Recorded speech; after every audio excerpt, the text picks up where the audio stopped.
बिस्मिल्लाहिर्रहमानिर्रहीम। अस्सलाम वालेकुम। मुत्तहिदा हिंदुस्तान की सरज़मीन पर अंग्रेज़ों के ख़िलाफ़ लड़ी जाने वाली 1857 की जंग आज़ादी मुत्तहिदा हिंदुस्तान की सरज़मीन पर पहली और आखिरी जंग थी। फिर कभी ये मौका देखने को नहीं मिला, ना इससे पहले ये मौका देखने को मिला था जहाँ पे हिंदू और मुसलमान कंधे से कंधा मिलाकर ज़ात पात से बालातर, मज़हब से बालातर होकर उन्होंने अंग्रेज़ के ख़िलाफ़ जंग लड़ी।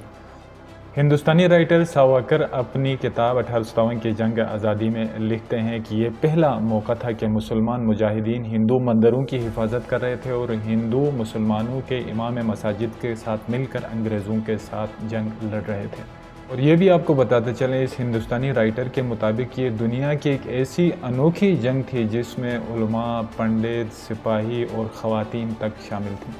लेकिन इतनी ज़बरदस्त अवामी तहरीक अंग्रेज़ों के ख़िलाफ़ नाकामी से दो चार क्यों हुई? आज के हम इस वीडियो में उसके अहम तरीन वजूहात जो कभी आपने नहीं सुने होंगे वो आपके सामने ला के रख देते हैं कि अंग्रेज़ों का एक ग्रोह 7 समंदर पार से यानी बरतानिया से आकर कैसे मुत्तहिदा हिंदुस्तान पर हिंदू और मुसलमानों को शिकस्त देने में कामयाब हुआ। अगले 90 साल यानी 1947 तक, जब तक कि हिंदुस्तान पाकिस्तान बंटवारा नहीं हुआ, तब तक बरतानिया ने मुत्तहिदा हिंदुस्तान को अपनी कॉलोनी बनाए रखा।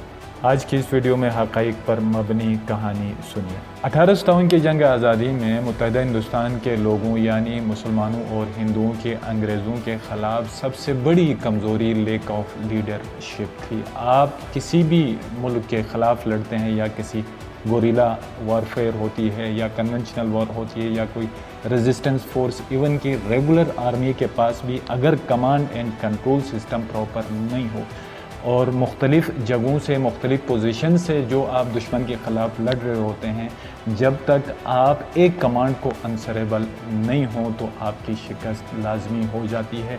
आप जितने भी ताकतवर हैं, जितने भी आप पावरफुल आर्मी हैं, जितनी भी तादाद में हैं, इसके बावजूद भी शिकस्त आपका मुक़द्दर होती है। मुत्तहिदा हिंदुस्तान के मुसलमानों और हिंदुओं के साथ भी ऐसा ही हुआ। दिल्ली में बहादुर शाह ज़फ़र लड़ रहे थे तो दूसरी तरफ नाना साहिब कानपुर में और तीसरी तरफ लक्ष्मी बाई थी, झांसी से लीड कर रही थीं और लखनऊ से बेगम हज़रत महल, जबकि बिहार से कंवर सिंह। ये अगरची वेल नोन लीडर्स थे लेकिन आपस में डिसकनेक्टेड थे और आपस में उनका कोई राबिता नहीं था।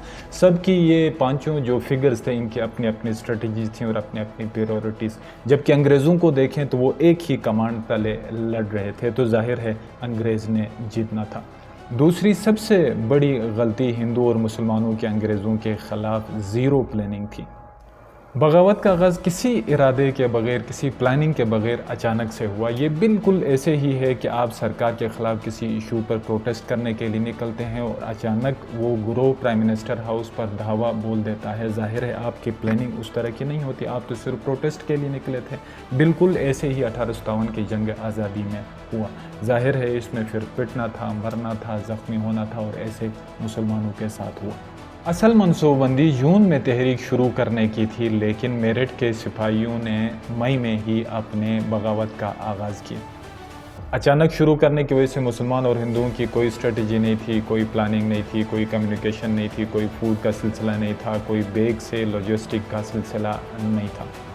ये सब तो नेसेसिटीज़ होती हैं लेकिन ये मुसलमान और हिंदुओं के पास बिल्कुल भी मौजूद नहीं थी। और मेरठ के सिपाही जज्बाती होकर जब वो दिल्ली में दाखिल हुए तो दिल्ली में इस तरह के कोई इंतज़ामात पहले से मौजूद नहीं थे। उसी वक्त अंग्रेज़ों ने दिल्ली को अपने कब्ज़े में लिया और मुसलमान और हिंदुओं को बदतरीन तरीके से मारा गया। दूसरी तरफ बरतानवी अफवाज ने भी एक बहुत बड़ी सियासी चालाकी की और वो थी मकामी राजे, महाराजों और सरदारों को हैवी अमाउंट ब्राइबरी के तौर पर देकर उनको अपने साथ मिला लिया।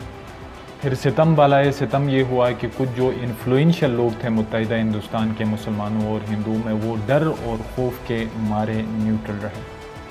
यहाँ तक कि कुछ खुद मुसलमान और हिंदुओं ने खुफिया तौर पर अंग्रेज़ों तक मालूमात पहुँचाई, जो बाद में जब हुकूमत अंग्रेज़ों की आई तब उन्हें जागीरों और मुख्तलिफ़ किस्म के ख़ताबात से उनको नवाजा गया।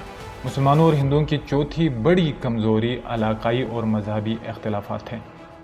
جہاں تک علاقوں کی بات ہے، جنوبی ہند، پنجاب اور بنگال کے کچھ حصے اس تحریک کے دوران اس پوری جنگ سے لا تعلق رہے، اور کمال یہ ہوا کہ جنگ کے دوران ہی ہندو مسلمان جو کندھا سے کندھا ملا کر انگریزوں کے خلاف لڑ رہے تھے، وہ آپس میں چھوٹی چھوٹی باتوں پر اختلافات کا شکار ہو گئے، جس کا فائدہ برطانوی سامراج نے مکمل طور پر اٹھایا، مسلمانوں اور ہندوؤں کے درمیان ڈویژن کریٹ کی اور بہت زبردست طریقے سے مسلمان اور ہندوؤں کو کچلنے میں کامیاب ہو گئے۔ Last but not least reason behind losing war was lack of sophisticated weapons.